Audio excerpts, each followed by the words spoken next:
What's up, people? It's your boy Jordan back with another video. Guys, we have masculine man destroys modern women. I don't know what's going to happen in this video.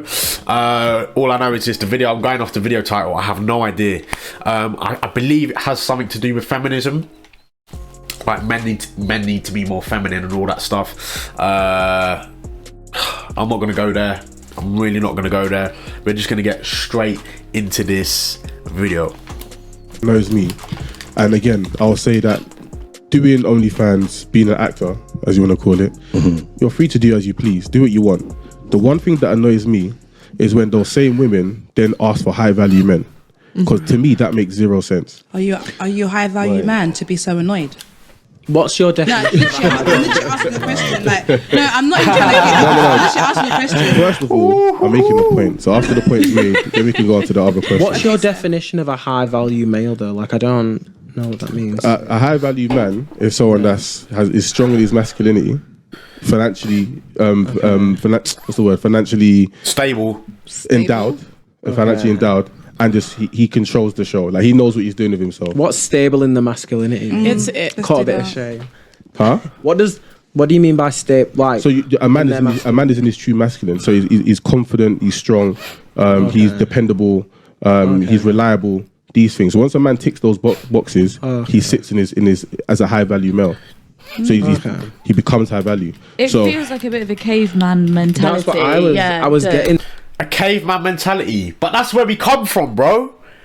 A caveman mentality. Are you serious? So now again, deflect because I need to be right. We're going to deflect it because I need to be right. Listen to what the man's saying. A high value man is for me, a high value man is someone that is financially stable. So financially stable, I wouldn't say that I'm financially stable, because you have to be in the top 1%ers, 2%ers, 5%. Like, you need to be earning over 500 figures a year, I would probably say, to be a high value man. So I can't go around saying a high value man. I might have some traits, but I'm not all there. I don't think these men on the podcast are all there. I don't know what they do. I don't know. But a high value man is responsible, masculine. I mean, masculine comes under these things: responsibility, determined, reliable, mature, and, you know, likes to look after himself. I would say that. Likes to go to the gym, likes to be the best of himself, likes to learn, likes to listen, studies all the time, is always self-improving. That is a high-value man. How is that a caveman mentality? If you want to compare cavemen had to survive of other animals. Like, that's not a caveman mentality. You can relate it to that for real, but now we are living in a different world, and you still do need those psychological traits to survive in this world. Okay, physically we are not cavemen. We're not going out hunting lions and hunting saber-tooths to survive. We're not doing that. Okay, that's not me physically going out there. But masculinity most of the time doesn't come down to your physicality. You don't have to be a butch guy to be a high value man. You just need to, it has to be up here. This has to be top tier. In that, and I was like, it feels like, why does it feel like a caveman mentality? To classify that as a high value man, like, why do you need to be overly masculine to be a high value man? So the thing is we can say that it's caveman mentality, but these are the ideals that through hypergamy women also create. So you perpetuate these standards, because the men that you go for are men that tick these boxes. So your biological impulses lead towards these men. So you can't then call it a caveman ideology when the man you're going to sleep with tomorrow is that man that's probably ticking those boxes. Do you think it's because a lot of women are exposed to that? They'll turn on the TV and all the men you're now giving really excuses to why women behave. I'm saying that biologically this is what women pick. So you can't then say this, that, and the other. This is what you go for, and this is what you've been going for throughout time. A lot of people go for what they've seen. Like, if you were just brought up seeing very hyper masculine men and as growing up, you've seen that as what women are meant to be. Yeah, I was about to say. You do though, like you see, like Styles. That's recently though. That's very recent. It's not me growing up, One Direction. Harry Styles is very different to him now. Do you know what I mean? It's very different. Like now you'll see women who prefer men who are more feminine, who are in touch with their feminine side. I'm not saying you. Where? A lot of women. No, but where? You'll see a lot of you'll women. see a lot of women settling for men that are more feminine. No, a lot of women who want that, who can maybe look after themselves a bit more or just stuff like that. They want that. They don't want more of the caveman stereotype. They want someone who's going to relate to them on an emotional level, because a lot of times masculinity isn't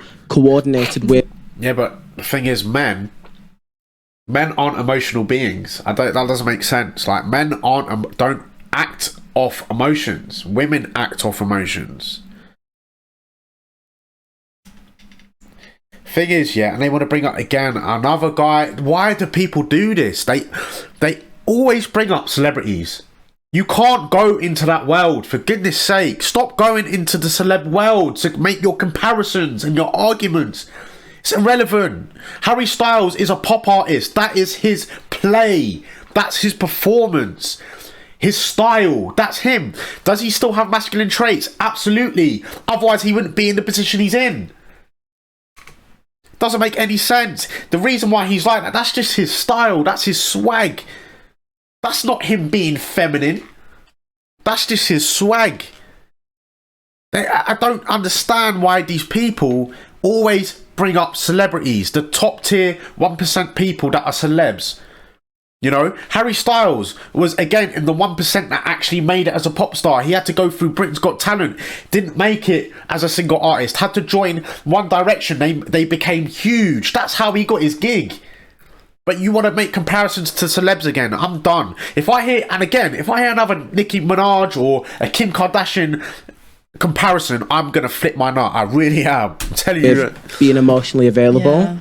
And a lot of women now tend, especially women, want an emotional connection with a man. They don't want more. A lot of women I know. This isn't a fun study, and this actually makes women look really bad. Okay.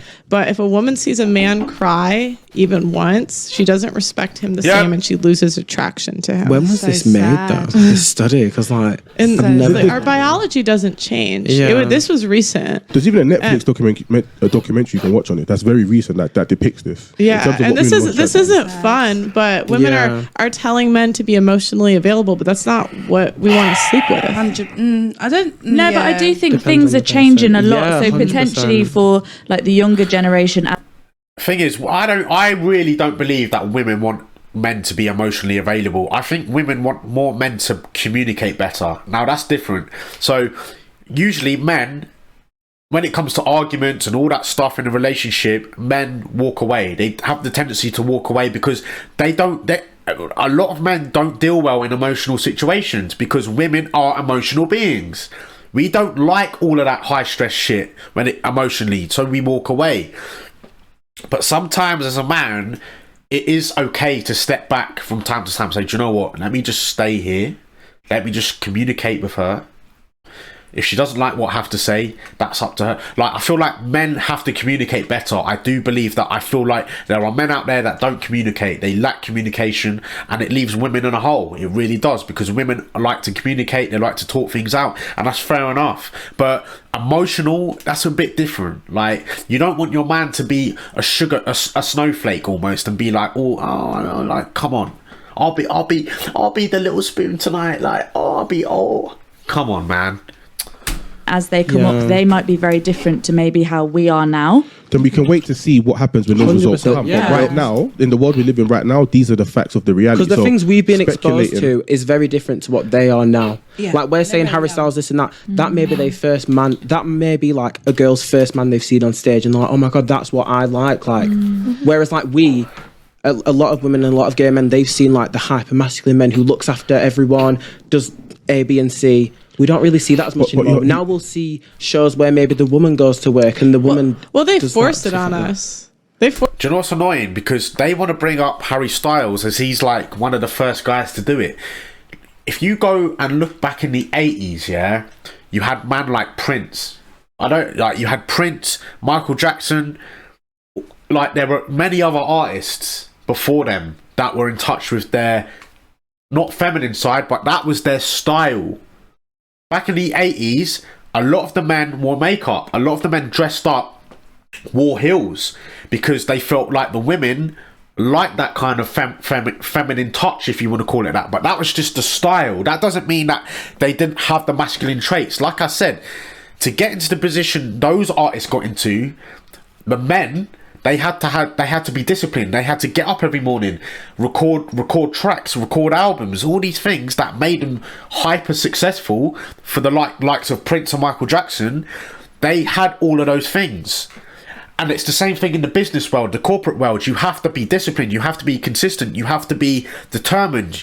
You have to always be improving on your shit. Like, you have to always be looking into self-development all the time. So all these traits that men have the tendencies of, and women, a lot of women, again, start their own businesses today. You can do what you want. But these are all the traits. I'm not taking away, that's their style. You're trying to bring in their style. Force it on us. You kind of have to in a society. You say that, but sitcoms have been like perpetuating the idea that the woman is the stronghold of the household.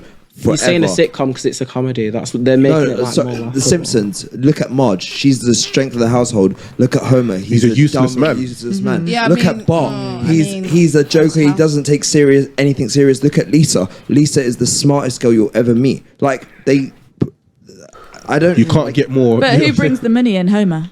Yeah, that's what I was just gonna. That is fair. But Marge runs the house. The other thing is that the house, not the money. So the other thing that I will say, masculinity is about leadership. Oh, so he's not a masculine man. He's not a depicted masculine man. And that's why I think society finds it as funny as well, because it's like, oh, look at this man who does. But look, now you're making excuses for the facts that we're portraying. So we're telling you facts. I know you're saying, well, if you add this in, then no, these are the facts, and you're trying to mix it in. So it's either you accept reality for what it is, or you look at the differences that's happening. So you're arguing that things are changing. Until we see those changes, right now we live in this reality where this is what women are attracted to. You're right. I do think things are changing. I think men are becoming more feminine. But do you know what that's led to? Women sleeping with a smaller and smaller and smaller percentage of men. So some dating app statistics say it's 5% of men that are sleeping with everybody. 100%. Yeah, 5%, 10%, 15%, 20% are sleeping. See, I actually rate this woman, man. Like, I rate her because she's always got the facts, man. She's always backing up her knowledge, whereas some people, they just come out with shit that they've heard or seen. It's like, no, we need more than that. Like, have you got any facts? Have you got any data that proves that? You're just coming out with your experiences. Sleeping with 80 to 100% of women.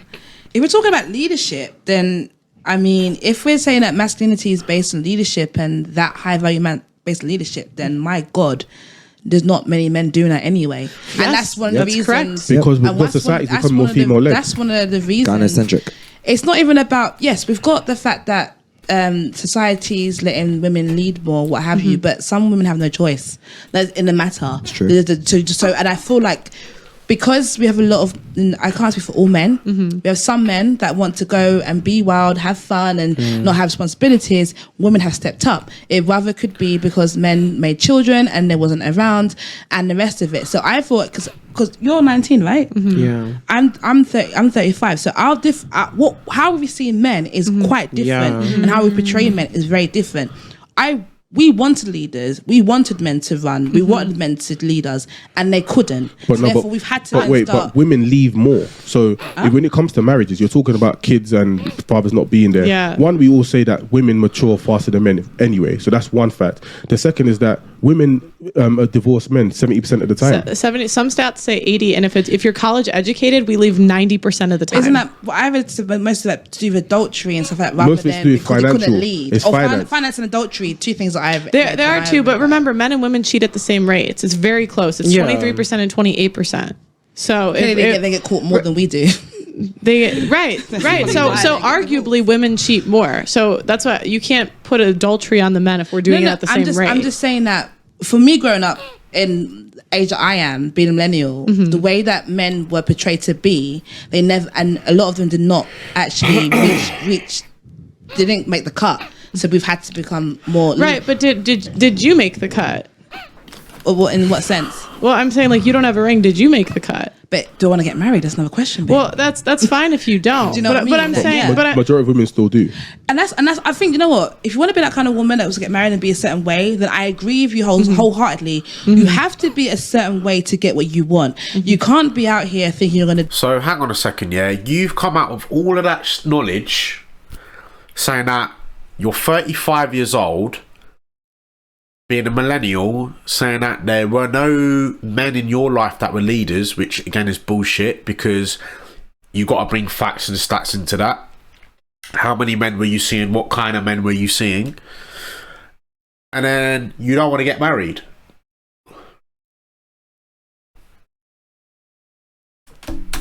Live a certain way, do a certain thing, and then get the man you want. There has to be bargaining. You have to compromise. Right. So that's my issue. I always say to my friend, if you can be single and you can ride that bird, do you, sis, and ride and be that person. If you can't, humble yourself, because the men out here want a certain thing, and let's face it, if you're not that certain thing, you're not going to get the man you want. And you make enough income to be okay, right? You'll be okay. But here's the problem: women over the age of 45 that are single and childless have the lowest rates of happiness. Oh my God. Successful career women. Yeah, successful. And they make that makeover, it's like $50K a year. But there's other women that, on the other flip side, that are okay. So I think it depends on... We're talking... So you're bringing up the exception. I'm talking about the rule. Fine, yeah. And so the rule is that if you make it to a certain age and you're gonna get out of the dating market, men prefer younger women. Oh, yeah. So you get to a certain... So true. When it comes to the dating market, women's value decreases. Men's is just like exponential, like it just keeps going, because like at the end of the day, like your financial maturity doesn't actually reach its top tier until you're like around 50 years of age, in your 40s, 50s. So we just keep going, and you can get better looking as a man as well. I mean, you can lose your hair, but it doesn't mean anything. And that's not even a dig. That's just, again, genetics. That's just the way we were made. That's just its natural form. Again, when it comes to the finance, when they were talking about finances, right, and the divorce rate, that sometimes it's 70 to 80% of women that leave the man when it comes to marriage and all relationships, right? I find it very, very naive for women to say, oh well, he doesn't earn enough money. Okay, what do you do then? What do you bring to the table? And most of these women don't bring shit. Oh, I want a rich daddy. What do you do though? What, you just gonna walk around just doing nothing all day? Like, for me, that's just lazy. Like, but then you got a guy that's working his ass off in the gutter, earning maybe 40-50 grand a year, maybe a bit less, right? Providing for the family, providing you food and shelter, but you still want a man. If a man come into your life who was earning 6 figures, you'd go for him. Like, for me, that just makes no sense whatsoever in the matter. Like, it makes no sense. If you really wanted men, these feminine guys, to just care about your emotional feelings, you wouldn't be divorcing them through finances, through all these things. At the end of the day, marriage, relationships, it all comes down to money. Life comes down to money. Like, money is power. Money gets you out of situations. Money can create you freedom. So it's like, if you really wanted a guy that was, oh, I want him to be feminine and emotional, I just want him to look after me and care for me, it's like, okay then, what about the guy that is masculine and has all these masculine traits but then's earning way more money than that guy? Who are you going for? You ain't staying with him. I'm telling you, you're going for the guy that's earning more money and is more financially stable. I guarantee it. And if any woman in the comment section that watches this video goes against me, oh, it's bullshit. Bullshit. Certain age, life starts to take away options for you. We don't know the reasons why these 45-plus-year-old women are in the situation that they're in. Maybe it's due to that poor lifestyle choices before that's led them to this. So some of us may not feel a sense of sympathy towards them. I'm not saying to be sympathetic, but I'm saying we should at least give younger women the information so you can prioritize what's important. I think I agree. I feel like with now lots of do's and don'ts. We don't give young people, whatever, or people the information they need to make a sound decision. So you either get the OnlyFans people that are saying, make OnlyFans, it's loads of money, you can make 6 figures in, you know, in 2 days, but don't tell you the repercussions of making 6 figures in 2 days. The same way women say, get married young, you know, you get married young, have a husband for life. I'm ending it there, guys. Mad. Crazy. I mean, I do you know what? These videos, man, they are so enjoyable to watch because everyone's different. You hear different voices, people voice their different opinions, right? I agree to an extent that, like, masculinity does come in its different forms. I don't always think that you have to be the big strong guy who has to lead and be physical, like, you know, go to the gym and all that stuff. Like, you don't have to. Like, as long as you're tied up in your brain and mentally you are very aware of everything around you and you know what you're doing, then again that is probably more powerful than a guy that is 17 stone in muscle or whatever you want to, you know. It's way, your mind is way more powerful. You know, if the intelligence is very high and you know your shit, like, you're untouchable. You are literally untouchable. Like, no one can touch you. But and again, if you back your points up and your arguments with facts and stats, then again, no one can touch you because it's a fact. You can't argue against a fact. It's impossible. And that's why sometimes I get annoyed, because some people, like on this podcast, they want to try again, make comparisons to celebrities. It's a different world, okay? Most of the time, pop stars and artists, famous artists, they do things to gain attention. So in this, I mean, a massive viral thing, popular thing that's been going around on TikTok, everywhere, is this whole argument between men and women, the Western society, masculinity, and all these things. Like, this has been an ongoing argument for the past year, and it's blown up. So what does Harry Styles do? Do you know what? I'm gonna be in touch with my feminine side, and girls love it. Like, everyone loves him now. Do you know what I'm saying? Like, that's good marketing. I'm not saying that he's not like that in person, but before, when he was One Direction, he was a geezer. He was a lad. You know, if he went out with 5 of his boys, you wouldn't see him saying, "Oh, well, I'm in touch with my feminine." Like, come on, bro. Like, he wouldn't be saying that. He'd be having a pint. He'd be having, like, come on, like, that's what he'd be like. But again, that's his style, that's his swag. Other artists in the industry, that is their style. That doesn't mean that they're like that in real life. You don't even know Harry Styles, but you want to start making comparisons. Oh, Kim Kardashian. Stop it. You don't know Kim Kardashian in real life. You're just seeing what you see on social media. And again, social media is a massive flaw. It's all for attention. It's to grab you. That's why I get, like, do you know what? Like, you gotta back your shit up first before you start coming out with that. If you personally know Harry Styles and you're his brother or his, I don't know, one of his best mates, okay, but you're not. You don't even know the guy, and you want to try and make him. You want to bring that into your argument. You kidding me, guys? You have your boy Jordan, and I will see you in the next video.